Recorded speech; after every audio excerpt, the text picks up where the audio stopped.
서울의 한 아파트 단지 늦은 토요일 오후. 이지현 35세는 거실 청소를 마치고 막 커피를 내리려던 참이었다. 남편 강민우 37세는 출장이라며 부산에 가 있었다. 초인종이 울렸다. 누구세요? 강민우 씨 부인이시죠? 잠깐 뵐 일이 있어서요. 모니터에 비친 여자는 낯선 얼굴이었다. 세련된 원피스 차림에 30대 초반으로 보이는 여성. 죄송하지만 남편은 지금 출장 중이라. 알아요. 부산에 있다는 거. 여자의 입꼬리가 비틀렸다. 저는 박서연이라고 해요. 민우 오빠랑 만나는 사이예요. 지연의 손이 문고리 위에서 멈췄다. 무슨 말씀이시죠? 직접 얘기하고 싶은데 문 좀 열어주시겠어요? 잠시 후 거실에는 무거운 침묵이 흘렀다. 서연은 소파에 앉아 지연을 위아래로 훑어보았다. 참 평범하시네요. 서연이 입을 열었다. 민우 오빠가 이런 스타일을 좋아하는 줄 몰랐어요. 지연은 차분히 숨을 고르며 대답했다. 용건이 뭐죠? 아, 네. 곧바로 본론으로 들어갈게요. 서연이 가방에서 무언가를 꺼냈다. 초음파 사진이었다. 이게 무슨... 제가 임신했어요. 민우 오빠의 아이예요. 서연의 목소리에는 승리의 기쁨이 묻어 있었다. 이제 당신이 물러나야 할 것 같아요. 지연의 머릿속이 하얘졌다. 7년간의 결혼 생활이 한순간에 무너지는 것 같았다. 거짓말. 거짓말? 증거가 여기 있는데요? 서연이 초음파 사진을 흔들어 보였다. 이제 어떡하실 거예요? 아이가 있는데.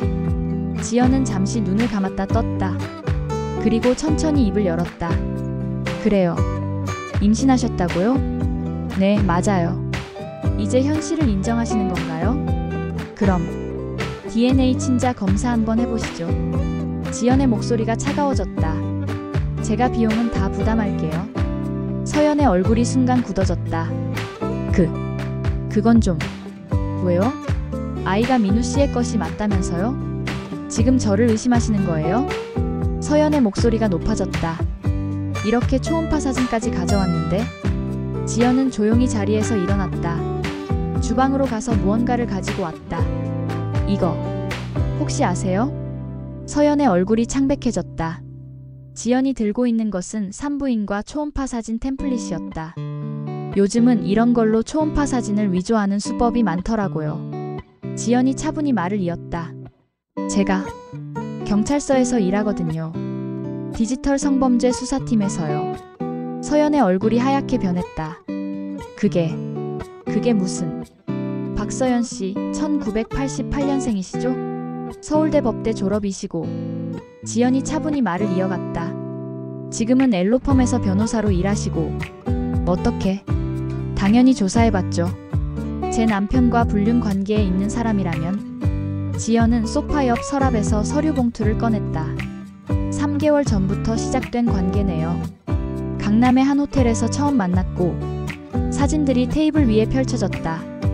호텔에 들어가는 두 사람, 레스토랑에서 은밀히 만나는 장면들. 이런 건 불법 아닌가요? 제가 변호사인데. 서연이 떨리는 목소리로 말했다. 네, 맞습니다. 하지만 이건 합법적인 경로로 수집한 증거예요. 제가 디지털 성범죄 수사팀에서 일한다고 했죠? 최근에 스토커 사건을 수사하다가 우연히 발견했어요. 지연은 천천히 자리에서 일어났다. 커피 한잔 하시겠어요? 이야기가 좀 길어질 것 같네요. 주방에서 커피를 내리는 동안 서연은 소파에 앉아 계속 손을 비틀었다. 완벽했던 그녀의 계획이 무너지고 있었다. 여기 있습니다. 지연이 커피를 내려놓았다. 근데 참 궁금한 게 있어요. 왜 하필 임신을 가장하셨어요?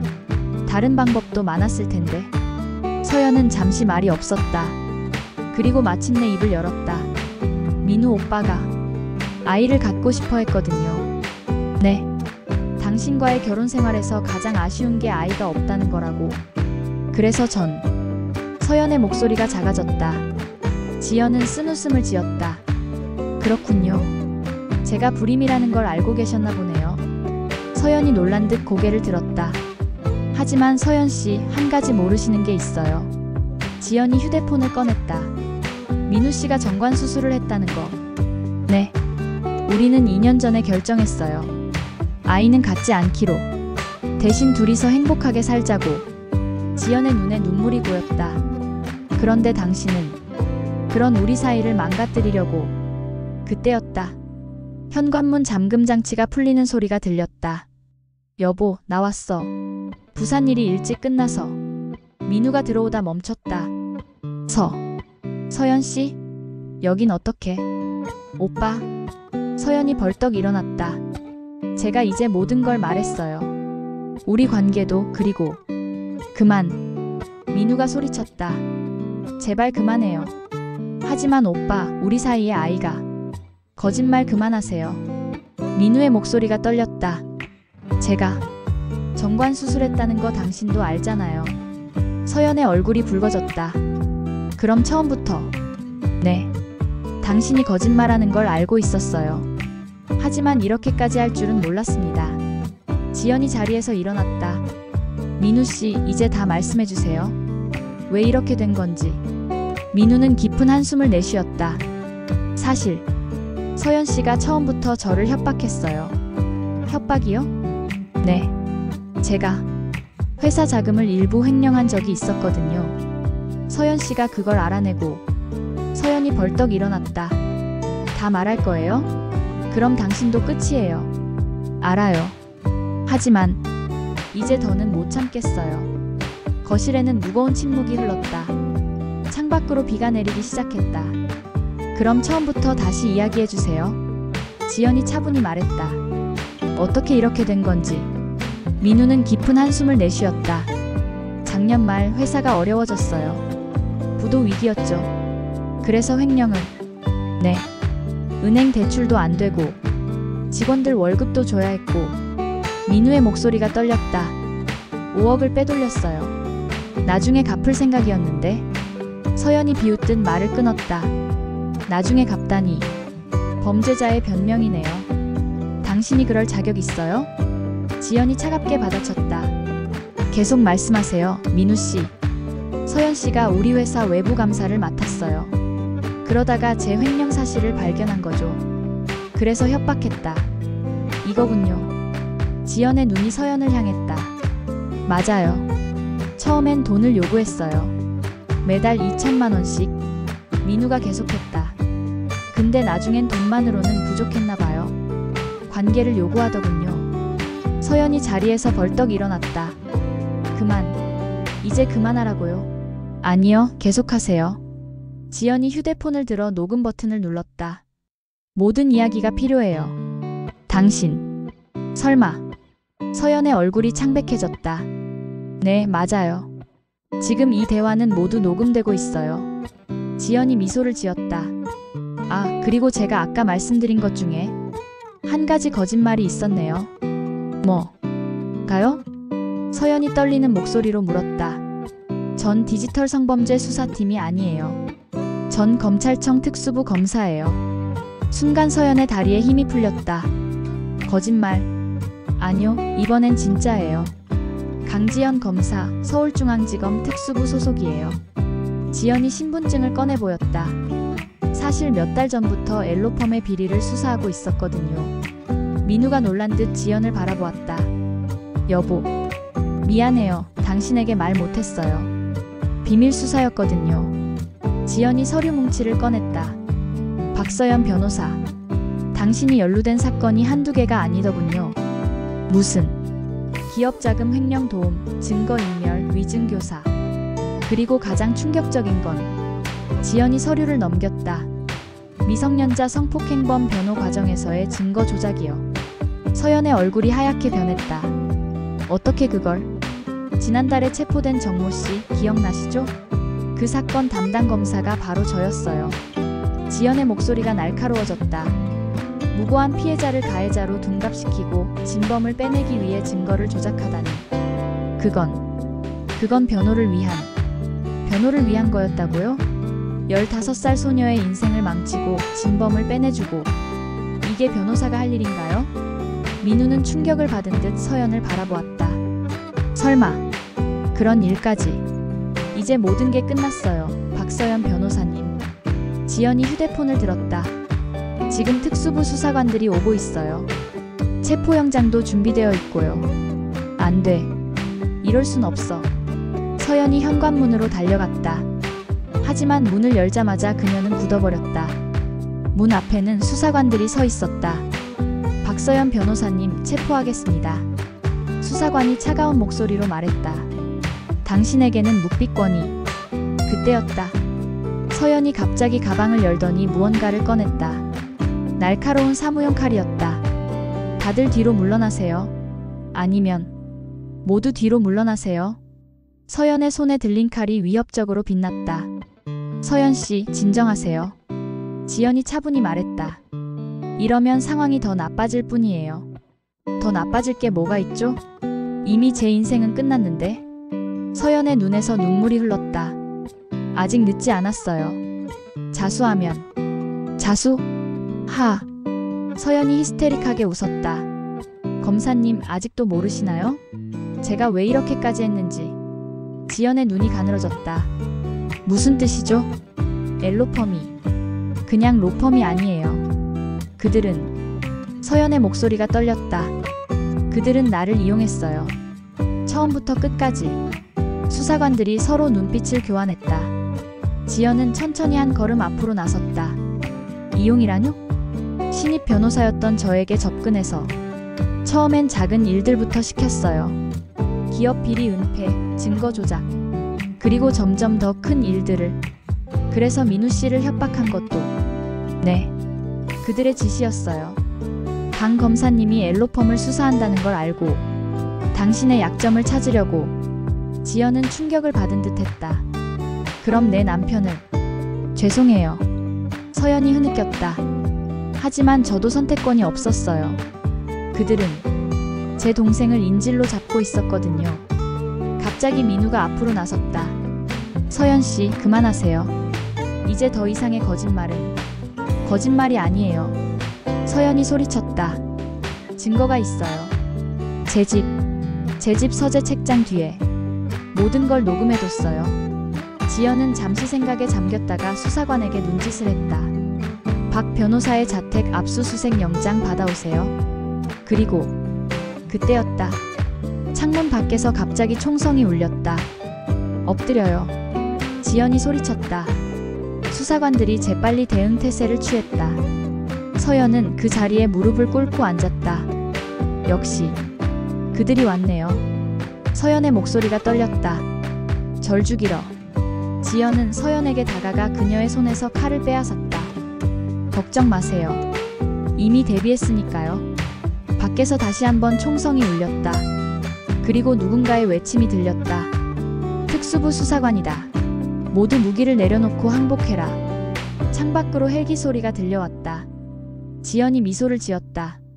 오늘 작전의 진짜 타겟은 엘로펌이었어요. 서연이 놀란 듯 고개를 들었다.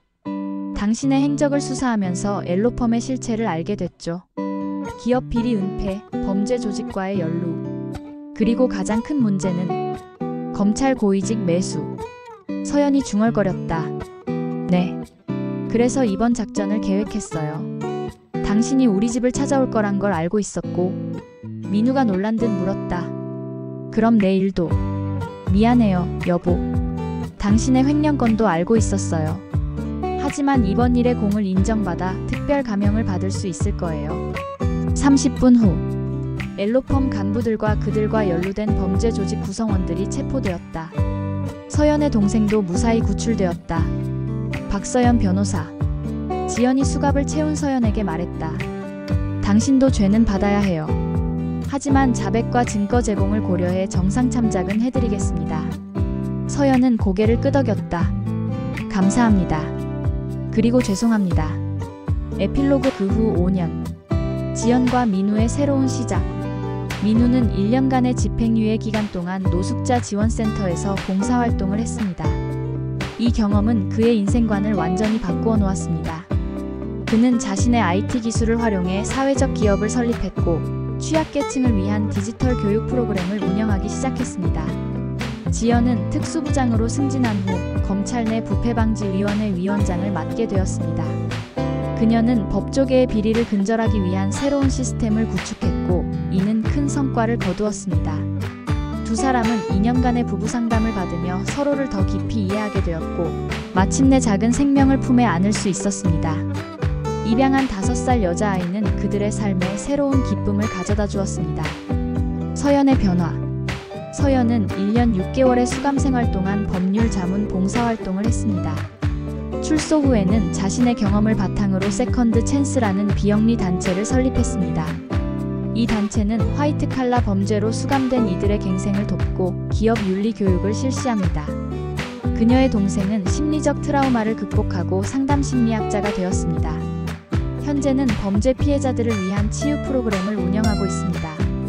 엘로펌 사건의 여파.